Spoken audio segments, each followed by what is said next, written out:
Voice. Today's topic is voice. Voice क्या है? तो voice is a grammatical term. ये ग्रामर का हिस्सा है, ग्रामर का एक भाग है, इन विच जिसमें transformation of sentences are done from active to passive, जिसमें सेंटेंस को बदला जाता है, जिसमें सेंटेंस को बदला जाता है तो ट्रांसफॉर्म किया जाता है किससे? एक्टिव से पैसिव में। इससे एक्टिव से पैसिव में। ज़्यादातर जो सेंटेंस हम लोग ट्रांसलेशन बनाते हैं वो सब एक्टिव में दिया रहता है। जैसे I eat a mango, I write a letter, I love Shahrukh Khan, I play cricket, ये सब जितना रहता है सब एक्टिव वॉइस में दिया रहता है। तो एक्टिव से पैसिव में बदलना रहता है। एक्टिव वॉइस और पैसिव वॉइस, मतलब वॉइस दो तरह के होते हैं, एक्टिव वॉइस और पैसिव वॉइस। एक्टिव वॉइस का फॉर्मेशन सब्जेक्ट, वर्ब और ऑब्जेक्ट पर होता है। पैसिव वॉइस का फॉर्मेशन ऑब्जेक्ट, वर्ब, सब्जेक्ट पर होता है। उल्टा करना जानते हैं? उल्टा, जैसे यहाँ देखो सब्जेक्ट, वर्ब, ऑब्जेक्ट। अब इसको यहाँ ला देंगे object, verb, subject, subject, verb, object. अब ऑब्जेक्ट, वर्ब, सब्जेक्ट उल्टा रिवर्स में चलेंगे। पहले गए फॉरवर्ड, फिर आगे backward. Subject, verb, object, object, verb, subject. जैसे एग्जांपल मैं बता रहा हूँ। एक्टिव वॉइस किसको बोलते हैं?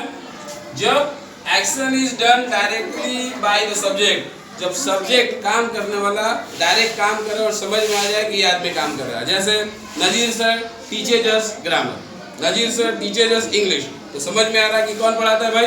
तो नजीर सर। सेकेंड आ गया पैसिव वॉइस। जैसे एग्जांपल इसका एक्टिव वॉइस का, आई ईट अ मैंगो, तो काम करने वाला आई है, सब्जेक्ट आई है और डायरेक्ट समझ में आ रहा है कि आई खा रहा है आम को, आई खाता है आम को। अब पैसिव वॉइस क्या है? When the subject is acted on by the action, जब सब्जेक्ट के ऊपर में, जब सब्जेक्ट के ऊपर में काम का होना पता चलता है कि काम सब्जेक्ट के द्वारा हो रहा है तो उसको पैसिव वॉइस में होना कहते हैं। जैसे यहाँ एग्जांपल था आई ईट अ मैंगो, यहाँ हो गया a mango is eaten by me, a mango is eaten by me. अब दूसरा एग्जांपल ले लो, अब आप लोग बताएंगे आई राइट ए लेटर। बताइए, आई राइट अ लेटर, पहले लिखा आई राइट अ लेटर, उल्टा कीजिए इसको, a letter is written by me, a letter is Written by me. So simple. She writes a novel, she writes a novel, बोलिए। A novel is written by her, a novel is Written by her. My mother cooks biryani, biryani is cooked by my mother. So simple. बंद कर दो। Discussing about voice, voice में हम लोग discuss कर रहे थे। तो सवाल ये होता है कि सर ये सब्जेक्ट और ऑब्जेक्ट जो बताया है तो प्रोनाउन कैसे चेंज करेगा? तो आइए, ये सारा सब्जेक्टिव प्रोनाउन है, इसको पर्सनल प्रोनाउन ही बोलते हैं।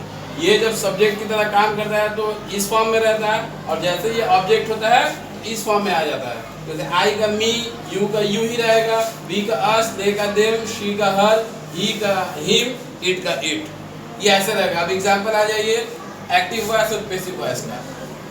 जब पैसिव वॉइस बनाते हैं तो हेल्पिंग वर्ब के बाद, हेल्पिंग वर्ब के बाद वर्ब का तीसरा फॉर्म लिखना जरूरी है।